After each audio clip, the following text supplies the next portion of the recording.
Assalamualaikum warahmatullahi wabarakatuh. Perkenalkan nama saya Mulyana Syamimi dengan NIM 2316030143. Pada sesi video kali ini saya akan menjelaskan mengenai uji perbandingan. Sebelum itu, izin sedikit menjelaskan bahwa dalam uji perbandingan itu terbagi menjadi dua pembagian. Yang pertama, jika kita membandingkan dua kelompok, maka kita menggunakan uji T, di mana apabila variabelnya itu numerik dan kategorik, maka kita menggunakan analisis independent sample t-test. Sedangkan apabila variabelnya itu numerik dan numerik, maka kita menggunakan analisis paired t-test. Selanjutnya, yang kedua, jika kita membandingkan lebih dari dua kelompok, maka kita menggunakan uji ANOVA. Lanjut, masuk kita pada data Excel-nya. Nah, sebelum itu, masuk kita di kolom independent t-test. Pada datanya ini kita copy dengan cara Ctrl C.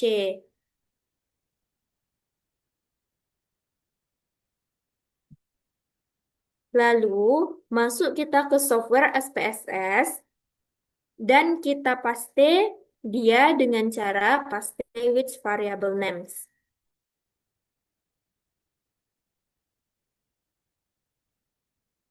Analisis yang pertama yang akan kita lakukan adalah analisis mean. Gunanya itu adalah untuk mengetahui berapa rata-rata perbedaan rasa antara jenis kelamin laki-laki dan perempuan. Jadi, karena jenis kelamin ini merupakan suatu kategorik, maka pada variabel view-nya ini kita beri dia satu untuk laki-laki dan dua untuk perempuan. Nah, satu untuk laki-laki, add, dan dua untuk perempuan, add. Lalu oke. Nah, kembali ke data view, maka pada jenis kelamin ini sudah berupa kategori, yakni ada laki-laki dan perempuan. Lanjut kita analisis mean. Caranya adalah klik analyze, compare means, means. Nah, rasa kita masukkan dia ke dependent list, sedangkan jenis kelamin kita masukkan dia ke independent list. Lalu oke. Maka inilah hasil rata-rata antara jenis kelamin laki-laki dan perempuan, di mana untuk laki-laki itu bernilai sebesar 4,0857, sedangkan untuk perempuan sebesar 4,4000.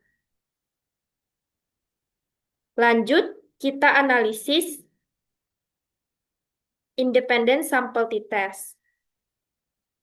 Dikarenakan jenis kelamin itu kategorik, sedangkan rasa itu numerik, maka kita menggunakan analisis independent sample t-test guna melihat perbedaan rasa antara jenis kelamin laki-laki dan perempuan. Caranya adalah klik analyze, compare means, independent sample t-test. Kita masukkan rasa di tes variabel, jenis kelamin di grouping variabel. Nah, pada define groups-nya, kita beri dia angka 1 dan 2. Karena tadi jenis kelamin ada 2, yakni laki-laki dan perempuan. Lalu continue. Dan oke. Maka kita lihat pada nilai signifikansinya, yakni sebesar 0,539, di mana dia ini lebih besar dari 0,05. Maka tidak ada perbedaan rasa antara jenis kelamin laki-laki dan perempuan. Hal itu juga terlihat pada nilai min-nya itu tidak jauh berbeda, di mana laki-laki sebesar 4,08 dan perempuan sebesar 4,40.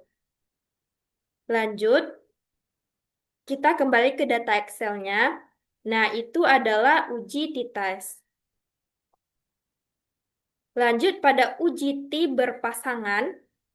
Nah, di sini ada dua variabel yang akan kita uji, yakni nilai statistik sebelum belajar dan nilai statistik sesudah belajar. Lanjut kita copy dengan cara Ctrl C.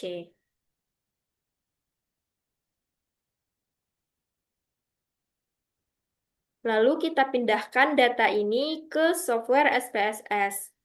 Dikarenakan data ini baru, yakni berbeda dengan data sebelumnya, jadi kita gunakan data baru pula, yakni buka new data. Lalu kita paste dia dengan cara paste with variable names. Nah, dikarenakan untuk variabel sebelum belajar dan sesudah belajar ini dia sama-sama numerik, maka kita menggunakan uji pair sample t-test. Caranya itu adalah klik analyze, compare means, pair sample t-test. Nah, kita masukkan nilai statistik sebelum belajar pada variabel 1 dan nilai statistik sesudah belajar ke variabel 2. Lalu oke.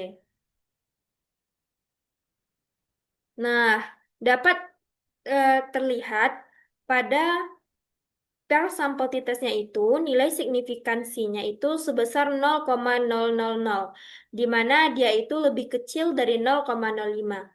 Maka dapat disimpulkan bahwa ada perbedaan antara nilai statistik sebelum belajar dan nilai statistik sesudah belajar. Lanjut, masuk kita ke data Excel-nya. Nah, masuk kita ke kolom ANOVA baru. Nah, teman-teman, di sini ada beberapa variabel yang akan kita uji karena kelompoknya banyak, maka kita menggunakan uji ANOVA karena dia lebih dari dua kelompok. Lanjut, kita copy semua data yang ada di tabel dengan cara Ctrl C. Lalu masuk ke software SPSS.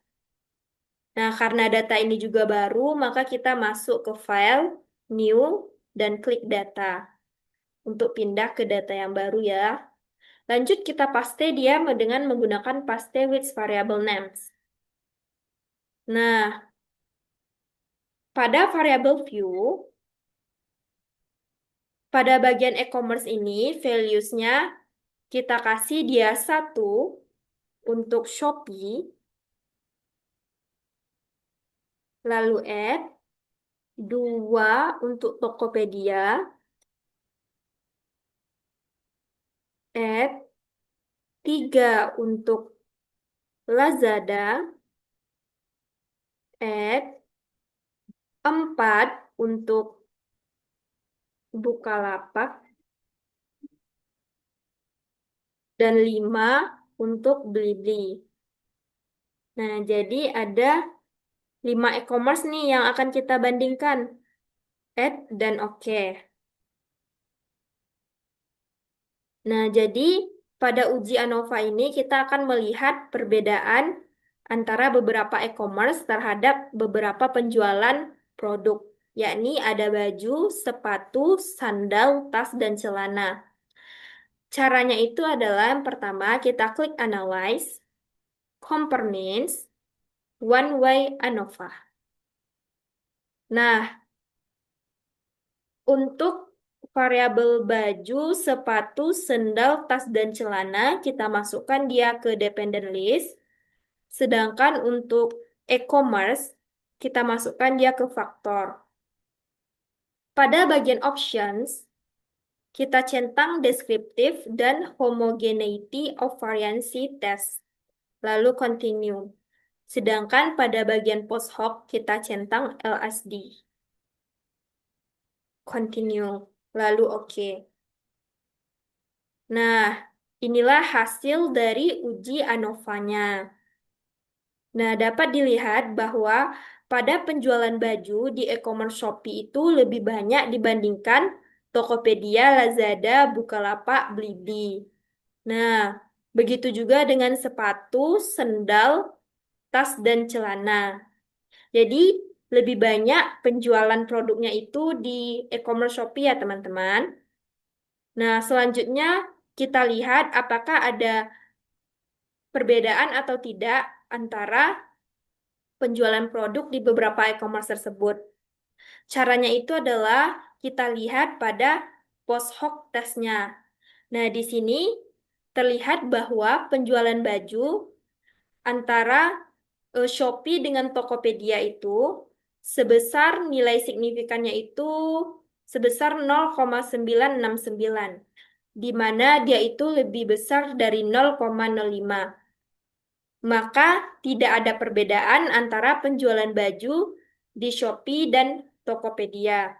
Begitu juga dengan penjualan baju di e-commerce Shopee dan Lazada, terlihat dia itu sebesar 0,413, di mana dia itu lebih besar dari 0,05, maka dapat disimpulkan bahwa tidak ada perbedaan antara penjualan baju di e-commerce Shopee dan Lazada. Begitu juga seterusnya. Nah, sampai di sinilah video yang dapat saya sampaikan. Semoga bermanfaat bagi kita semua. Assalamualaikum warahmatullahi wabarakatuh.